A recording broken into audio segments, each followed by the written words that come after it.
Good morning, everyone.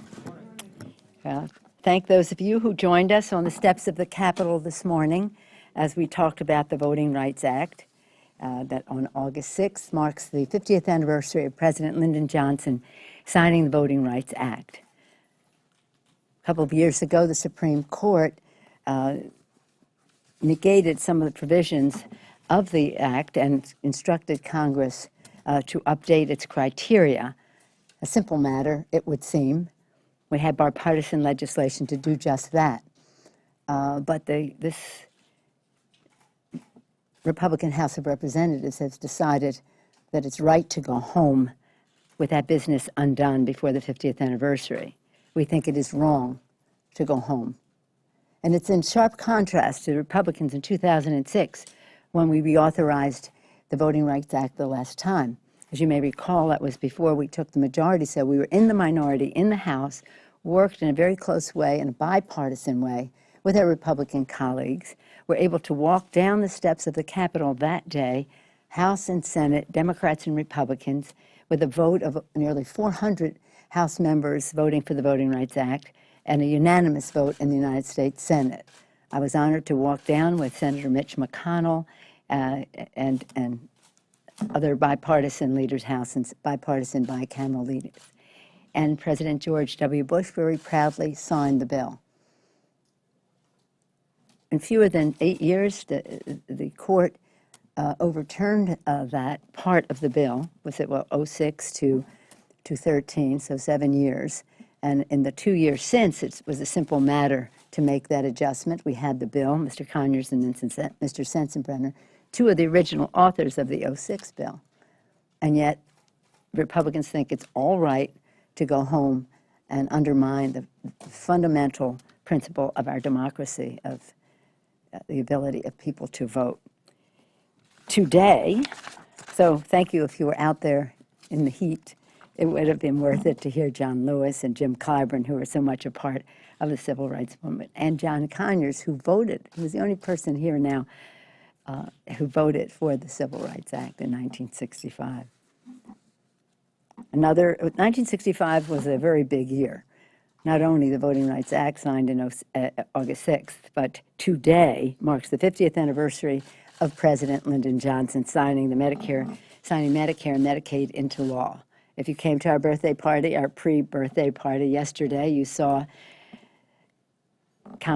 former Congressman, Chairman, the Dean, former Dean of the House, John Dingell, there.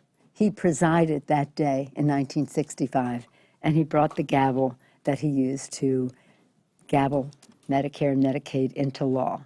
He also brought it the day that we passed the Affordable Care Act so many years later. And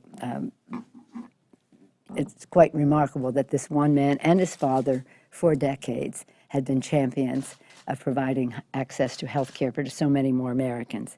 How many on improvements in the Medicare Act since only 2013 saved 300,000 more lives than 1999. And thanks to the Affordable Care Act, we have extended the life of Medicare and Medicaid to 2030, the Medicare Trust Fund until 2030, 13 years longer than it was projected before the bill. And of course, in a bipartisan way, we worked on SGR with reforms to have a permanent fix for SGR, ensuring that seniors have access to their doctors and the care they need. And again, I salute John Dingell. I mean, the giants we have served with here, John Lewis, John Dingell, all present at the birth of these very important transformational pieces of legislation. Yesterday also, we were at the White House. President Obama gave a very strong and forceful presentation of his case supporting the nuclear agreement with Iran. The president has been clear: a nuclear-armed Iran is unacceptable to the United States and unacceptable to the world. It is clear the agreement offers the best long-term way to stop Iran from building a nuclear weapon.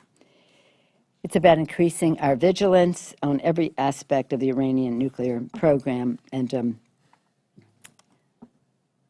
it's very clear that for it to succeed, we must say over and over again that we will be vigilant in observing the enforcement of it, and that every option is left on the table to stop them from having a weapon of mass destruction. So here we are. Can you believe we left on Wednesday afternoon, coming in Monday night, leaving Wednesday afternoon for 6 weeks? 6 weeks with all the unfinished business that we have. No XM Bank. The July 31st is fraught with meaning for many ways. The Highway Trust Fund, XM Bank, of course, the Voting Rights Act I mentioned needs to be renewed and strengthened. Very simple. We have the bill. Appropriations, we have no appropriations bills that if vetoed, will not be sustained and will not even see the light of day on the floor of the Senate. It's long overdue that we come to the table to talk about how we go forward with appropriations, but somehow or other the Republicans thought it was better to go home than to come to that table. And of course the highway bill, without passing a robust long-term highway bill that America needs, how can we leave doing that? Now we have a short-term, another short-term bill. I feel confident that the Speaker sincerely wants a highway bill, but he must not empower those in his caucus who take away his power to bring such a bill to the floor. And here we are again, the Republicans. Highway Trust Fund infrastructure bills have never been partisan until this particular breed of Republicans is out there. So we have a lot of unfinished business. The Speaker predicts that September is going to be this great month. I think there are 9 working days, maybe 11 if you count 2, to welcome His Holiness Pope Francis, which is wonderful, but it's not a day that we're going to get any of this work done. So jobs, jobs, jobs. XM Bank, Highway Trust Fund bill. Let's address the budget issue so that we can have an appropriations process that invests in the American people to create jobs, to reduce the deficit. Let's do so in a way that takes us to the table to discuss reform of our tax code so that we can close loopholes, lower rates. Again, growth. It's all about growth. But what do we hear about? Just going home with so much unfinished business. Any questions? Madam Leader, what do you make of August and this effort by Republicans to gin up all of this attention on Planned Parenthood? There's another set of videos out today, and members saying, all right, we're probably going to have to do a CR. The Speaker admitted as much last week to keep the government open in September, to your point that there's a lot to do. And them saying, well, we'll vote for the CR, but you have to defund Planned Parenthood. Is that going to be the battle royale in August? Well, back to where they started. They started their majority by saying they want to shut down government instead of funding Planned Parenthood. So this is nothing new in their regard. And we probably were going to have a CR anyway. The question is, what does it look like? And if they don't have the Republican votes to pass it, then hopefully we can have some influence over what is in that CR. As you know, a CR, continuing resolution, is just the same dollar amount of the current year, which is debilitating to investments in people because our needs have grown, our veterans' needs have grown, and the rest. And just to use that one example, we need more. But we'll see what they propose. But again, he cannot you have to weigh the equities of what is important. And what is important is we have a September 30th deadline in which we have to have appropriations bills passed. If not, we have a CR for how long and what is attached to it, of the mean-spirited rioters that we're never going to support. But actually, the bill is supposed to be about the budget. They may put I hear 2 different things. They may put the XM Bank on that, and I don't know how these same people respond to that, or they may just, I would hope at some point, bring up the XM Bank freestanding. I've heard both rumors, but it's only true that they're rumors. It's not true that they're going to do it that way. But we keep hearing so much about this Planned Parenthood business. Do you think I think it's really a distraction. I mean, you probably saw the op-ed or letter that Cecile Richards had sent to Francis Collins, saying we need a review of fetal tissue research. It hasn't been reviewed for few decades, but when it was passed, enabling this research to go forward, I remind that Mitch McConnell voted for that. Yes, ma'am. Would any Democrat vote for a CR that defunds Planned Parenthood? Well, I have to see, I think that, I don't know that that will be what's in the CR. I think this is highly hypothetical. I know that the tail wags the dog over there, but I just don't know that the tail has the dog in a spin. I mean, they have responsibilities and work to do. That would be a most unfortunate proposal. And what else is in the CR? You don't rule out Democratic support for that. On any given day, any one person may do something, but overwhelmingly, the Democrats would not support that. Yeah. Chair Pelosi, I wanted to ask you about Iran. Because also, over August recess, opponents of the deal are pledging to really crank up a campaign against it and are targeting undecided House Democrats and Senate Democrats. Last week, you said you were confident the deal would be upheld. Do you think after this week-long effort to really ramp up opposition, it will end up being, the veto will be sustained in September? Yes. Why are you confident? Well, I'm confident because of the nature of the agreement. As I've said before, in a very self-serving, self-promoting way. This is a subject I know a great deal about. I've been, for a generation, for about 25 years, working on the issue of non-proliferation in the Congress. It was a priority for me before I came here. And I've tracked Iran for a long time. And one of the reasons I tracked Iran is because I was always tracking China. For those of you who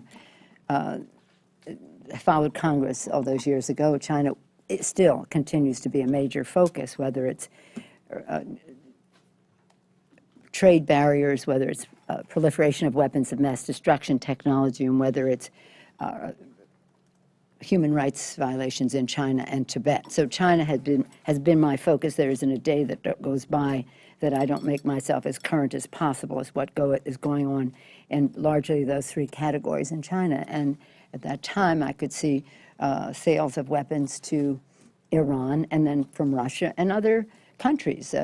Were transferring dual-use technology, missile technology, technology related to the development of a nuclear weapon, and that this President of the United States, and I think it's really important to say, this President of the United States has brought into line countries who were engaged in those activities. Silkworms from China. This is a longer conversation. Perhaps we'll sit in my office and talk about it sometime. But this president has put together the P5+1, the 5 permanent members of the United Nations Security Council, +1 Germany, and then further engaged the EU to be part of the agreement. This is quite remarkable, and kept them engaged. Everybody was not of one mind on every aspect of every detail of this, but kept everybody engaged. This is a diplomatic masterpiece that they stayed at the table and came to the conclusion that they did. And it's an agreement. It's that it isn't, shall I sit down and write it and say to Iran, this is what I would ideally like to see you do? No, it's an agreement with another country, with all of those countries weighing in, amplifying the strength of anything that we could do as individually as a country in a bilateral way with Iran, multilateral sanctions and pressure, and insistence that Iran not get a weapon of mass destruction. So where does my confidence spring from? First of all, from the quality of the agreement. Second of all, to the seriousness and thoughtfulness which with my colleagues have approached this, and more of them have confirmed to me that they will be there to sustain the veto. They've done this not blindly, but thoroughly, and over the last 2.5 weeks reviewing the documents, not only the agreement, but the accompanying documents in the intelligence space. And it's really pretty exciting. It's probably one of the most important endeavors that members will be engaged in. I recall to them how awful it was when we had the vote on the war in Iraq, and I told people that the intelligence does not support the threat. And people overwhelmingly, the Democrats in the House voted against that. But for those who didn't, it's serious gum stuck their shoe. And I want members to see this. It's their vote. It's not a constituent group vote. It's not my neighbor's vote. That is to say, my neighboring member of Congress. It's your vote that you're going to be held accountable for. And if you truly believe that we must stop Iran from having a weapon of mass destruction, and we must try to do it with all the diplomacy that we can muster, and the president has done that, then you should vote for this or have an alternative plan, but we haven't seen what that is. And as has been said, the president said every option is left on the table in case the vigilance of this reveals something in violation of the agreement on the part of Iran. And as you know, we can make that decision ourselves. It's something to be very, very proud of. And by the way, the Atlantic Charter, that was an agreement between Churchill and Roosevelt. I mean, presidents have this authority to do. The fact that we're even going through the motion is interesting and informative. We've gotten beautiful education from the White House and other outside validators. So have information, we have validation, we have clarification on some points that members want to need clarification on. But what you go to the fourth point of mobilization. The outside will have endless money, $40 million I hear to spend on TV and going door to door to poison the well on this. And you wonder why. You wonder why. Have they even read it? It looks political to me. But I do respect the disagreements that we have on substance, even among some in our own caucus. I'm just talking about the outside mobilization. So our members have a firm foundation on why they support this. I feel confident. I wish it were now. I'm sorry that this went 30 additional days, because I think the sooner we can get on with this diplomacy and this agreement, whether we go from adoption, what's the first step? Agreement, adoption, implementation. There are certain categories of the agreement that the agreement came, the adoption by the UN of Security Council of their resolution, and now the further implementation of the legislation of the agreement. And so we'd like to get on with stopping and the whole time they had frozen their program. That's quite a remarkable accomplishment.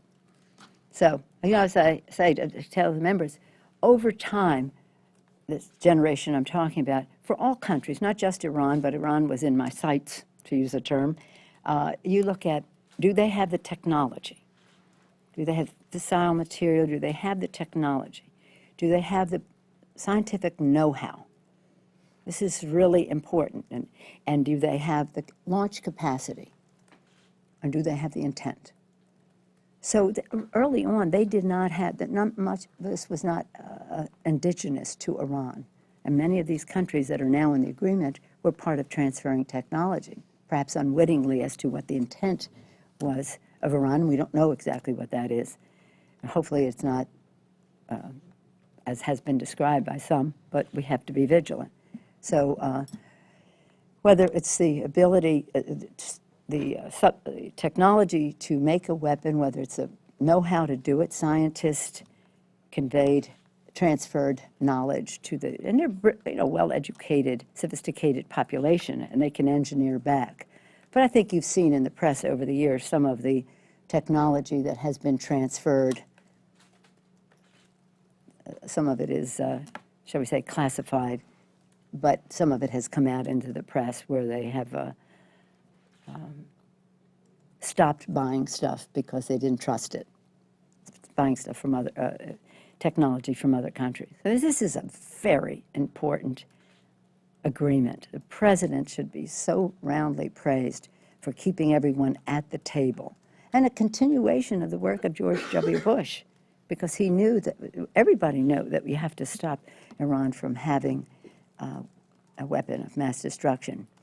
Nicholas Burns spoke to us yesterday, who served in the Bush administration as part of some of the negotiations early on quite remarkable in his support for the agreement. And we all recognize you have to weigh the equities. Every agreement is not the perfect agreement that would be unilateral. I write this, you accept this. No, it's an agreement. But it's a viable agreement, a pragmatic agreement. Madam Leader, if Republicans do decide to defund Planned Parenthood, what can Democrats do to stop them? And as a follow-up, are you worried that these videos have caused lasting image problems for Planned Parenthood? And Planned Parenthood administers to the needs of almost 2.5 million American women. A very small percentage of that relates to women having a right to choose, but it relates to their health. College-age women seek out, whether it's breast cancer, cervical cancer, ovarian cancer, all things that relate to women's health, and in some cases, women's reproductive health. So I think they have a solid grounding and of support with the American people. As I said before, this issue of fetal tissue research is one that was approved by the Congress with a bipartisan vote. So this is not something that all of a sudden it looks like, where did this come from? No, this is something that, and as President Cecile Richards has said, it's time to review the guidelines again, as she's written to Collins. So that's what I think about that. Any other questions on any other subject? Yes, ma'am. Back on the highway bill, Yes.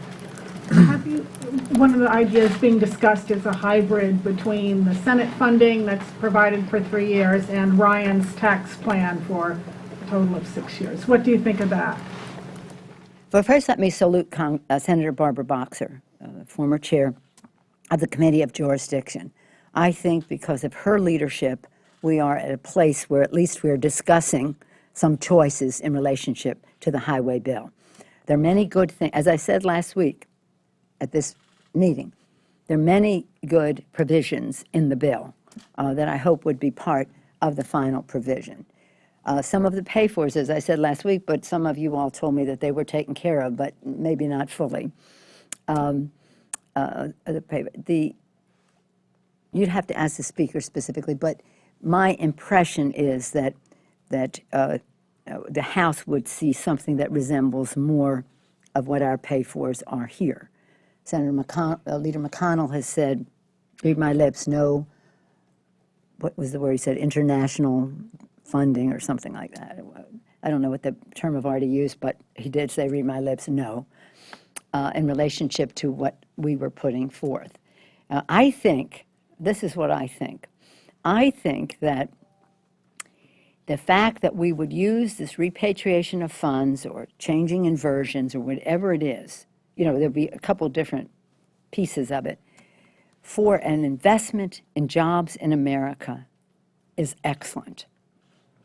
I think that is excellent. And how we do it is a discussion. Does it go to an infrastructure bank? Do we use it in a way that leverages it? And it has to be leveraged because there's never going to be enough appropriated dollars to meet the trillions of dollars of deficit we have in our infrastructure and our highways. But I think that to use that money when it comes home at a reduced tax rate with the caveat that it would be used for investment, as is what I think this path the speaker is on. Well, any given moment, I don't know. You have to check with him, but that's what the path I think they're on is a good idea. There are others who say, well, we want to bring that money home, but we want to do, to give tax breaks to God knows who.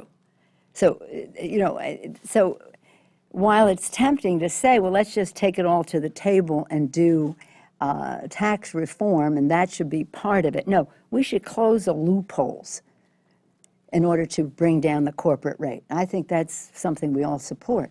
But we shouldn't bring the money home to bring down the corporate rate and keep the loopholes open. So that's kind of the discussion that is going on. So I would like to see it be more of an investment. Having said that, I think a user fee is the way to go. In all of these things, my first choice would be a user fee, and that's a gas tax. Let me be very clear.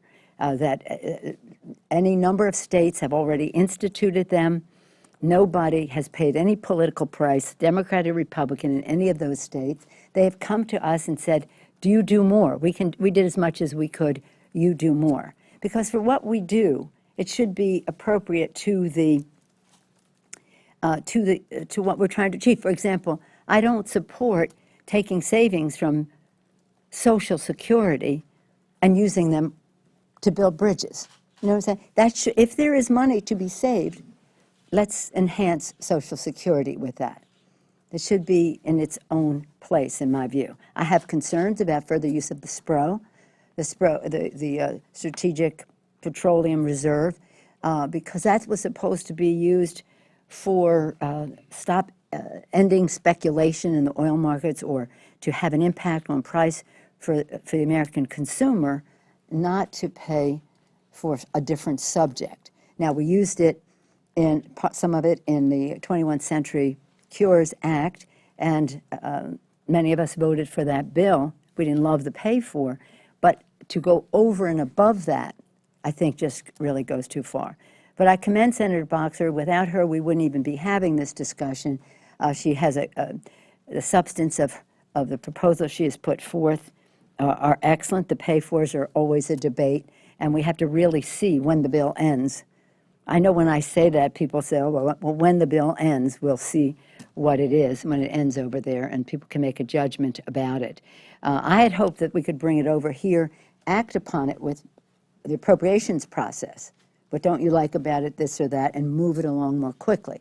Speaker says we don't want to deprive our members of writing their own bill, which I completely agree with, but that could be an amendment to the Senate bill to facilitate. But they'll have their bill, we'll have our bill, we'll go to conference.